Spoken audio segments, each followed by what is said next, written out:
Minútky o zdraví.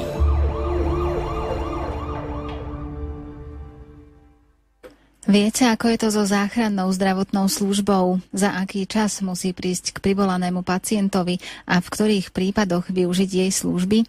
Vysvetlí vám to lekár Marian Faktor.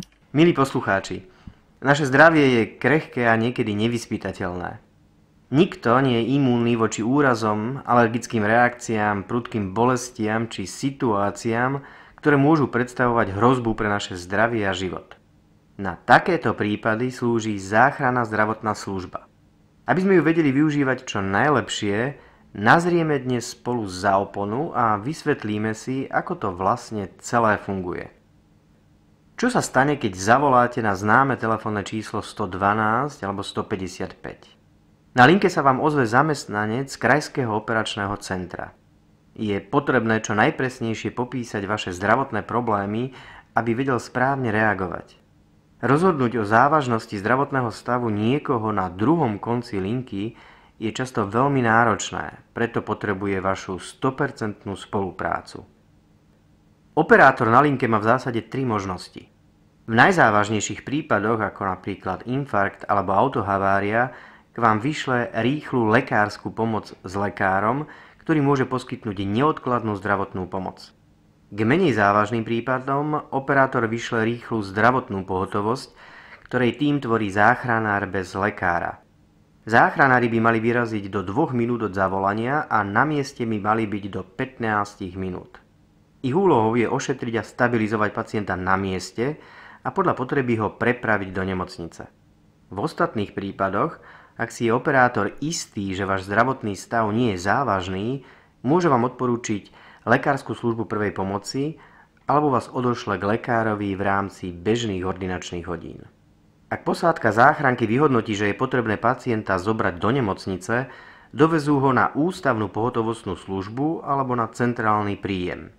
Ich kapacity musia byť prispôsobené tomu, aby dokázali diagnostikovať a stabilizovať životohrozujúci stav, vyriešiť akutný problém a následne odporučiť ďalšiu zdravotnú starostlivosť. Domácu, ambulantnú alebo nemocničnú. Čo v menej závažných prípadoch, keď nejde o akútnu zmenu zdravotného stavu a nejde ani o ohrozenie života a zdravia.